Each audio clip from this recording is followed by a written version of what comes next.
once brought a jackass and a honeycomb into a brothel. Silence! How would you like to die, Tyrion, son of Tywin? In my own bed, at the age of 80, with a belly full of wine and a girl's mouth around my cock? I don't want to play. It's fun. Look at the fun we're having. Try to penetrate the enigma. That is me.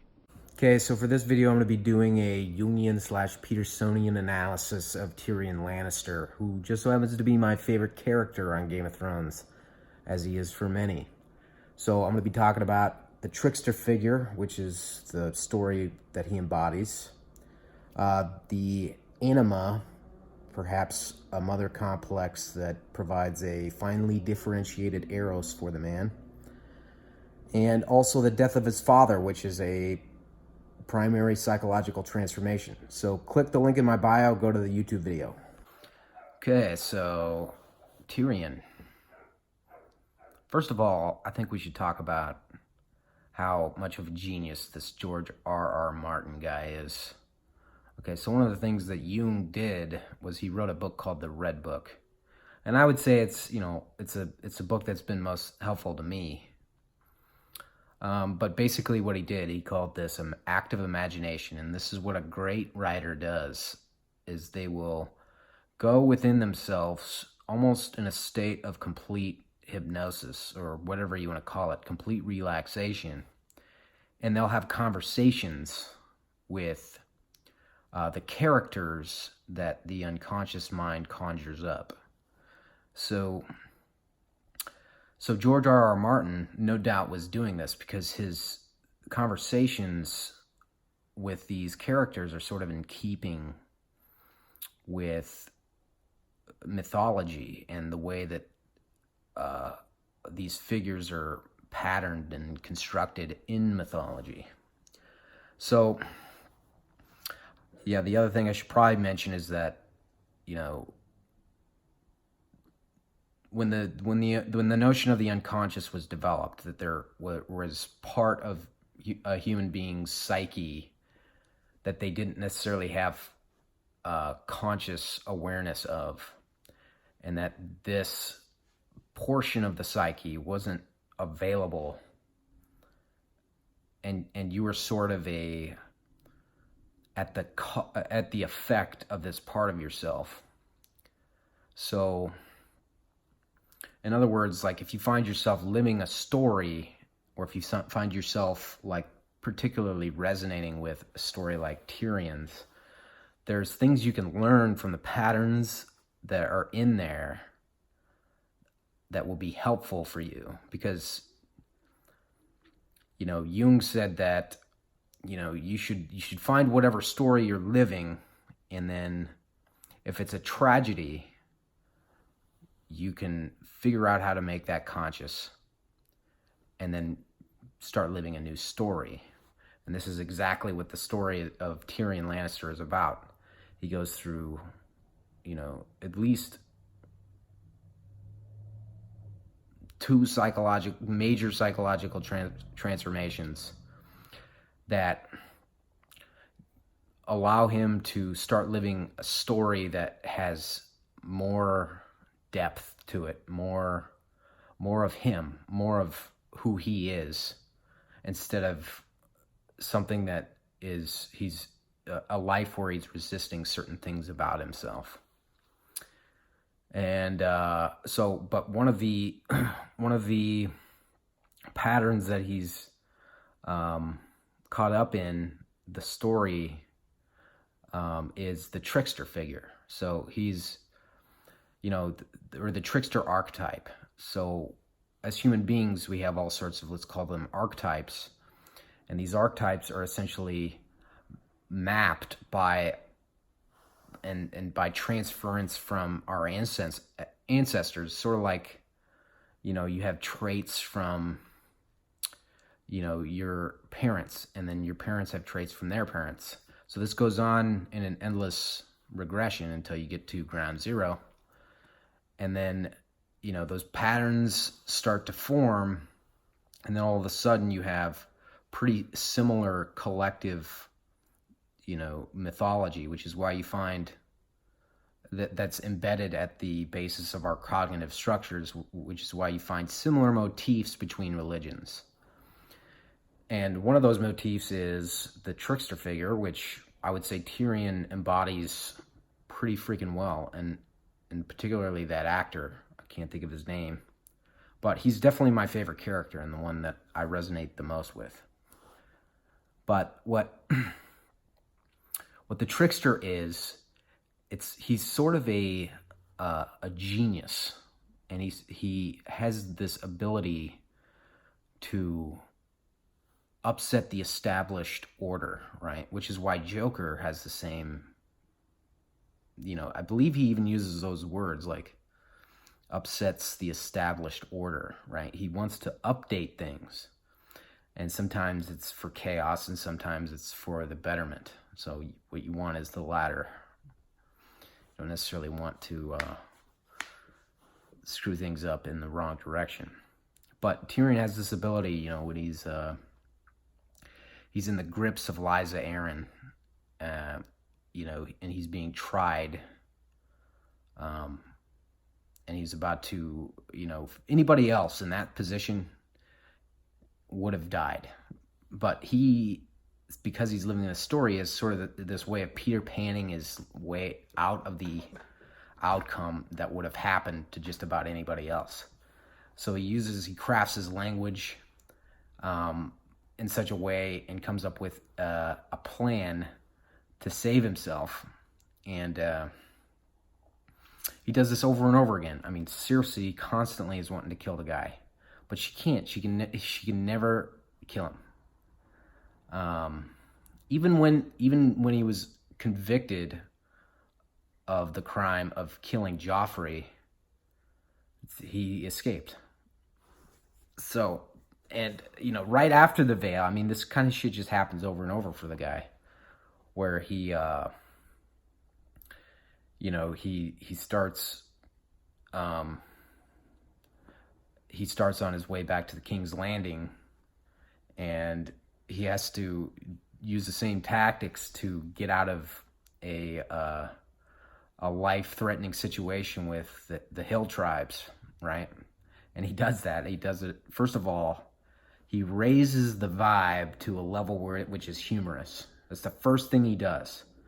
And then, I mean, there's these, I mean, God is that way. Like, he has a level of humor, right? So you can see this in the Tower of Babel, right? So, like, they built the tower too high, so he knocked it down. I mean, it's kind of strange behavior, but it's also kind of funny.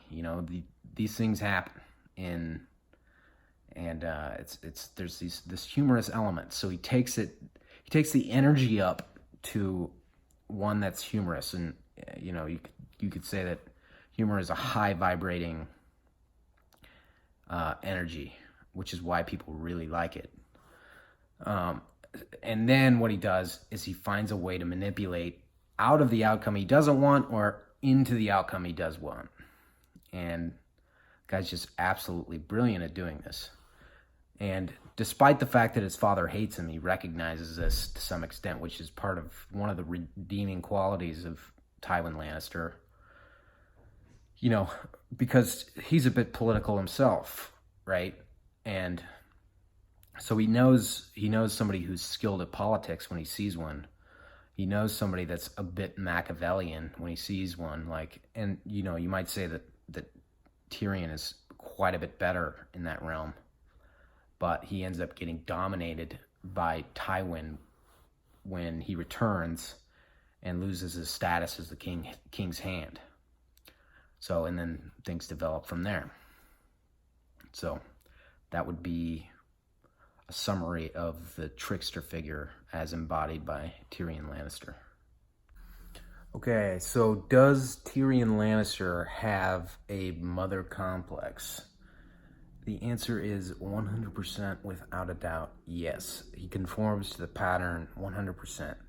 And what's interesting about Tyrion is that he never had a mother.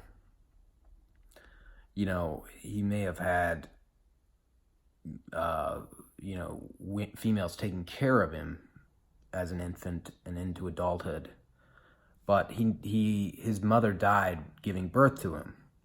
So this creates something very interesting, and it sort of emphasizes the relationship not just with the mother, but with the mother figure that exists in the human psyche. So even if you don't have a mother, you have in your head an ideal of what the mother would look like. So actually, you know, the idea of the mother complex was an idea that was developed as an illness. It was like something negative.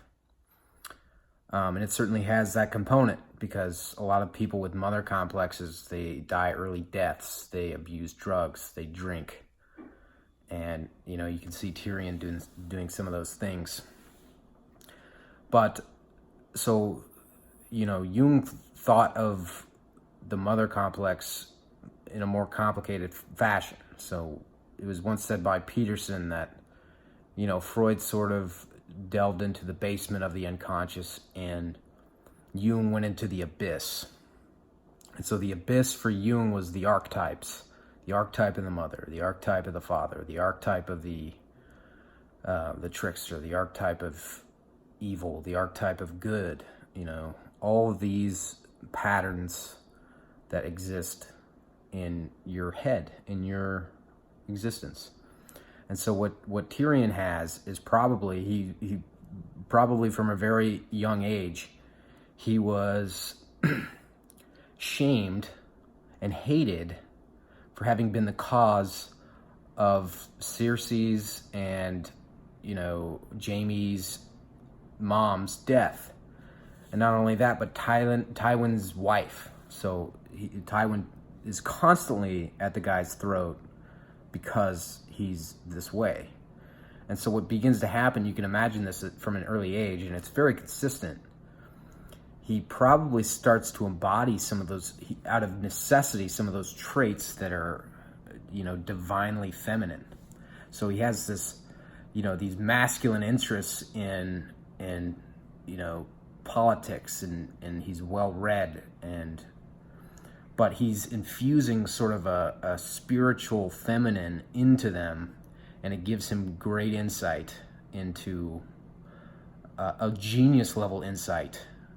And not only that, but he's extroverted in his orientation, so he actually comes up with these super clever responses right off the bat.